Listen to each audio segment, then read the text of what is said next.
Hey there, everybody. Welcome to our reaction and review for Ted Lasso Season 3, Episode 8.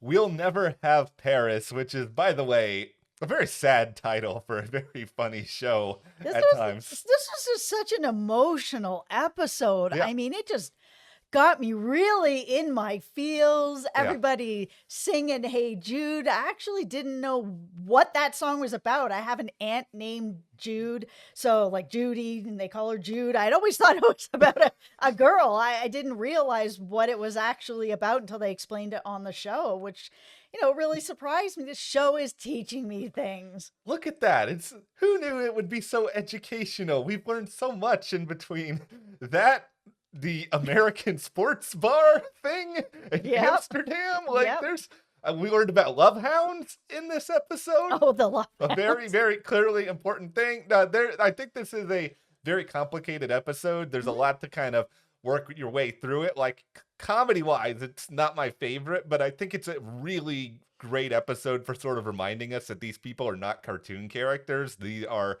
meant to be real people who do things sometimes that we do not like. Mhm. And I think there's a lot to sort of talk through there, whether it be Ted or Roy or some other people as they kind of navigate some really tricky situations. Very tricky situations, especially in this episode. I mean, there's a lot of heavy stuff for a show that's a comedy No. that was packed into this episode. Everything that happened with Keeley, I mean, that was really devastating. Everything that was going on with Ted and sort of trying to really navigate in his head this relationship. But, we're going to get into all that.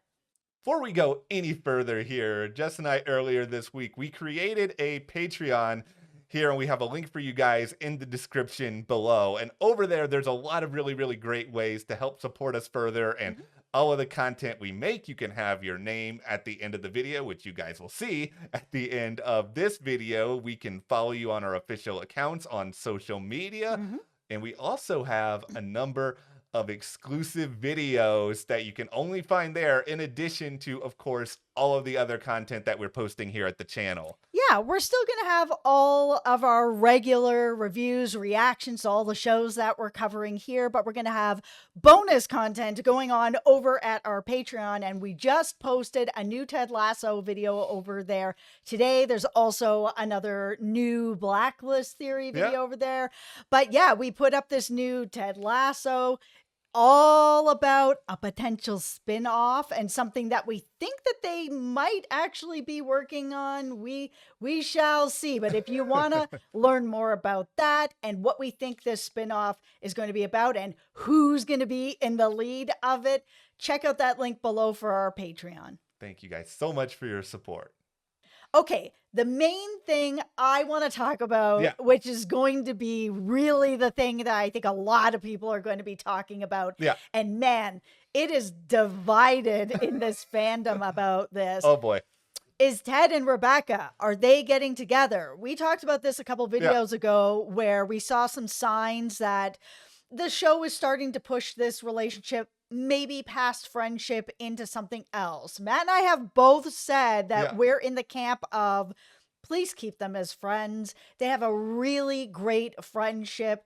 They have a great bond and they have a lot in common. I mean, when they met, they were both going through the breaks up of their marriages, and it was something that they really bonded over as friends. And we have seen some hints throughout the series, so if they end up getting together, it's not gonna be like a surprise. But this episode, we saw Ted empty his pockets at the bar, Yeah. and what was in there? The green matchbook. Oh, what could it mean? Okay. It could mean the show's trolling us.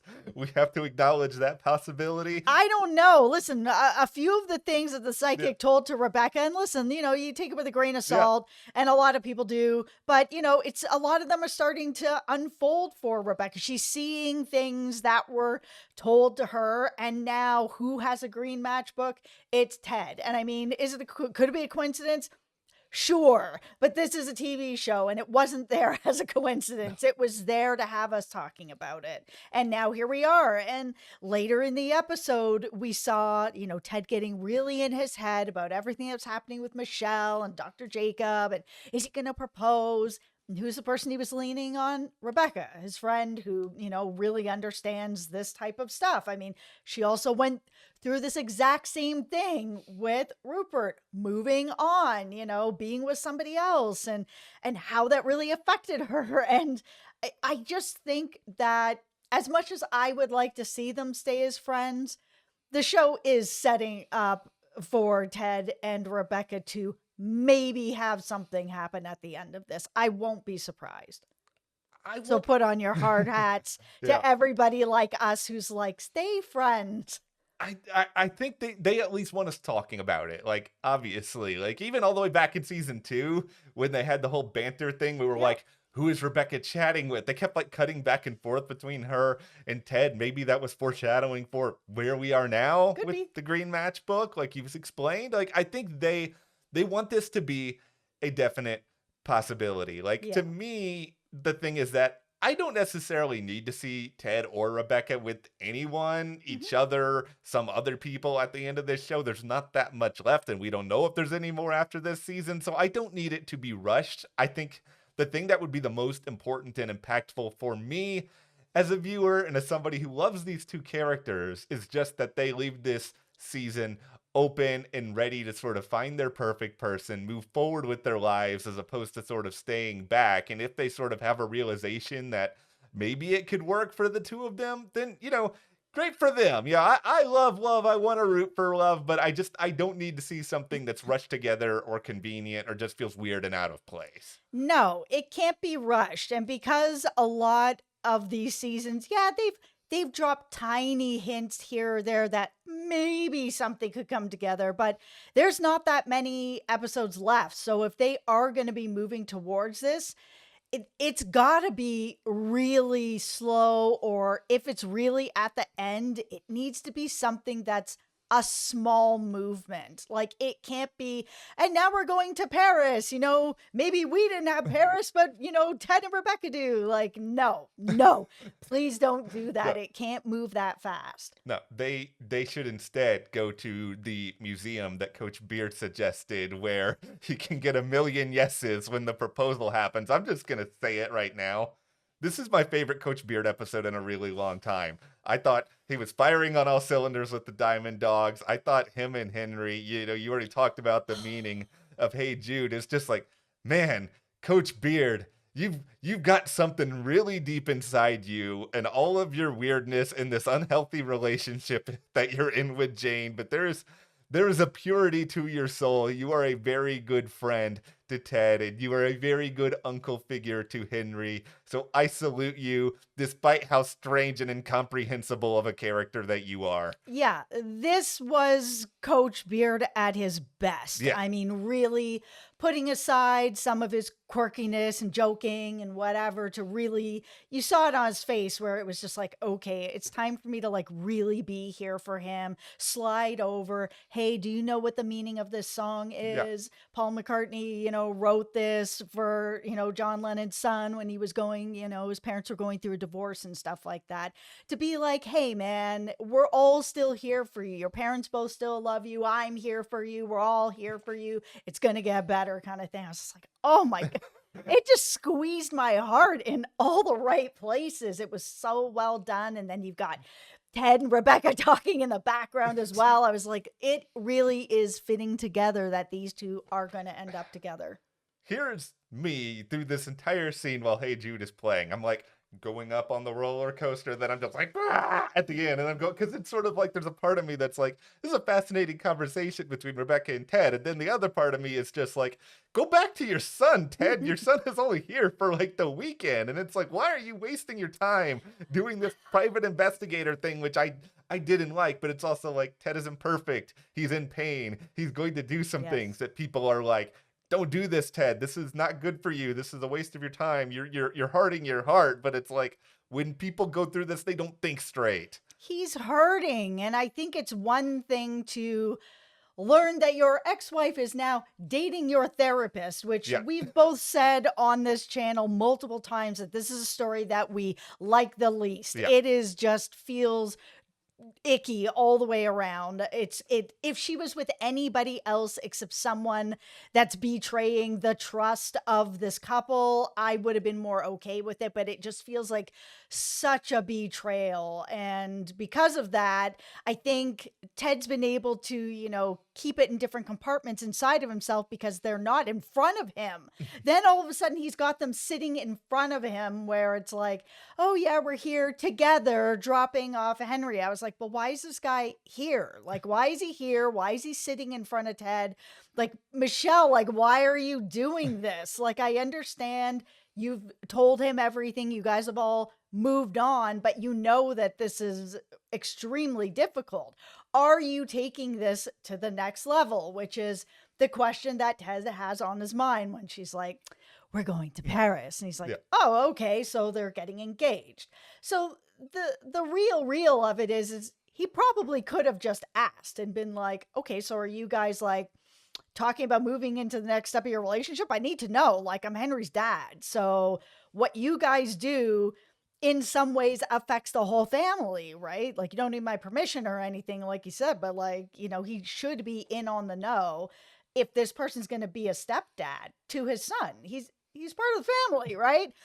But you get into those situations and it makes it really hard to just pony up and ask something like that. So we saw him spend those days just spiraling out of control. And now everybody, put on your tinfoil hats. All right, here we go. All right. She gets back from Paris. Yeah. He goes to give her Henry's bag and he looks at her hand and there's no ring on it. Here's my theory. All right. She took the ring off. I think that she is engaged, and that's why it was already kind of awkward, because I think she didn't want to have that conversation with him right there. And she has done stuff like this. Like, she didn't tell Ted that she was with Dr. Jacob until he picked up the phone by accident or whatever, and they got on the phone together. She's not that great at being open in communication with Ted. And I think because it was like, oh, we got to get in the car and we got to go and catch our flight back, that she didn't want to be like, oh, by the way, I'm engaged. Bye. I think it was going to be too long and too awkward of a conversation. So when we saw her go downstairs and he had this weird look on his face and she looked up and had a weird look, I think they both knew that she was hiding it. She's engaged. That's my theory. Okay, here's where I am with it, because I think your theory is certainly very well possible. It's like, possible. It makes a lot of sense based on what the show has given us, Michelle's history.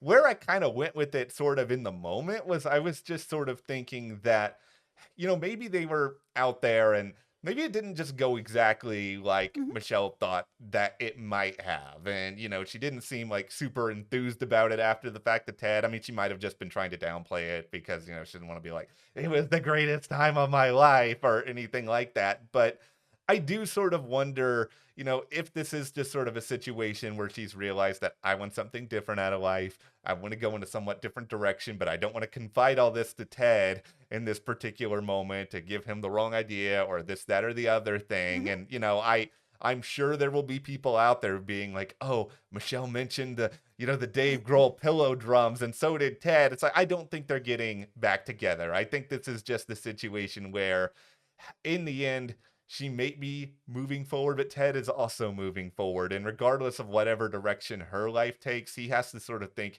independently of that, which is why those words from Rebecca should be ringing in his head all over again. Like, he needs to just focus on his son, move forward. If you find some love along the way, good for you, Ted. We're all rooting for you, but you got to get out of this bad headspace. I mean, everybody wants to see families come back together, but after the way Michelle has handled all of this, I don't want to see that on the show. I'm not here for a reconciliation. I want to see Ted move forward and grow and feel really good about himself, whether he's with somebody or he's not with somebody. He needs to be good to himself, and he hasn't always been that great to himself on the show. Okay, let's talk about Keeley. Right. Talking about people who aren't being very good to people. Jack, goodbye. Oh my God. Like, the worst. She is the worst. This is such a traumatic thing that happened to Keeley and does happen to people. And it's, feels very hurtful and embarrassing. And like, but this was something that I think Keeley, rightfully so, felt that Jack was gonna have her back on. And I know that Jack said she was gonna have her back, but she didn't really. She like was trying to kind of hide it, took away, having her come and meet her family, called her friend, and it was just kind of like not that great about it. Then she gives her this phony statement to read to be like, "Oh, I feel so sorry about what I did," without even asking Keely if she's even sorry about it, which she's not. She's like, "Yeah, it's embarrassing it got out there, but I'm not sorry that I sent that video to Jamie," which I don't think is So- too surprising, but No. there was a while there that I thought maybe she had sent it to Jack, and then there was a while I thought maybe it was to Roy. When Yeah. Roy found out that Keely was one of the people, the look on his face, I was like, "Oh, was that sent to Roy?" Nope, not to Roy, but to Jamie. I think that this story is once again, I think it's going to make a lot of people uneasy just because these are hard conversations to have. But Yes. I think Keely, I feel so much for her just coming out of this episode, like across a number of different levels. Like, for starters, I think Jack wrote that original statement. I don't think there was any lawyers involved or No, anything. she's lying. No, she's clearly somebody who likes to micromanage and control almost every single part of her life. And, I'm not trying to say that Rebecca's love bombing prophecy was true or anything like that, because I think that was a very broad statement that she sort of made about it last week. But I think Jack in particular is someone who wants to do things exactly on her terms. And either she was embarrassed by what happened with Keely, or she wants everything to just go exactly her way, or it just doesn't happen at all. And when Yeah. Keely was like, "I don't want to do that," then, Jack was just like, "All right, then see you later. I don't know if I'm ever coming back." I think a big part of it was that it wasn't for Jack. And I think that when that started to come out and there was that jealousy that was there, we saw that with Roy too, where he Yeah. was kind of like, "Who was that video for?" You could see that Keely was really obviously uncomfortable having that conversation, but Jack had said it in a bit of a different way where it Yeah. was kind of like, how many videos like that are out there sort of thing. And Keely's like, I don't know. Like, is that a problem kind of thing? And the minute that it wasn't about Jack, then it was like, I don't know if I'm ever coming back. And, that's fine. Goodbye. She wasted that beautiful, I'm in Pretty Woman going to play polo dress on you. You called her your friend. Yeah. Like, goodbye. That did seem like a pretty fun place to play mini golf, though. I'm not going to lie. That had the big dinosaur. Do we think that Jamie and Keely might be getting back together? I kind of hope not. I know that they've gone on a journey together and they've Yeah. both grown as people, but like this friendship feels solid. It's much better if they don't end up back together. Like, I think they're seen together. The fact that they just hugged, like, I had that worry in my head. Is like, okay, please don't kiss. Please don't kiss. But they didn't kiss. We don't need another love interest for Keely. It feels like Keely's entire run on this show has been love interest in some shape or form. Like, Yeah. I still root for her.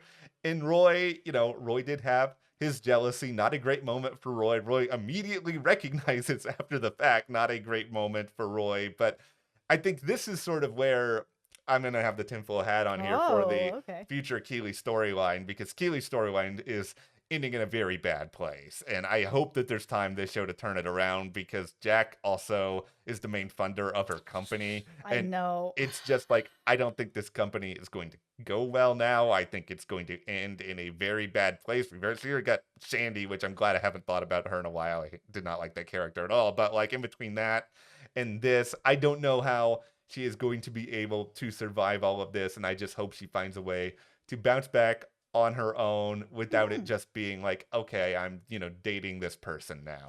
Yeah, I mean, my hope is that Rebecca might come in and be an investor. They've been friends a really Yeah. long time.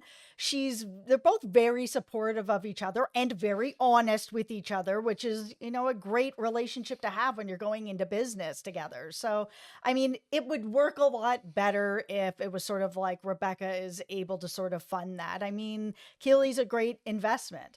Okay, let's talk before we get to the end of this video about Yeah. what is happening to Colin. Yeah. Because Colin having his phone taken like that Yeah. and Isaac seeing what's on his phone, he knows. Yeah. And he walked away so upset. Like, I don't know what Isaac's going to do with that information. And I'm pretty worried about it.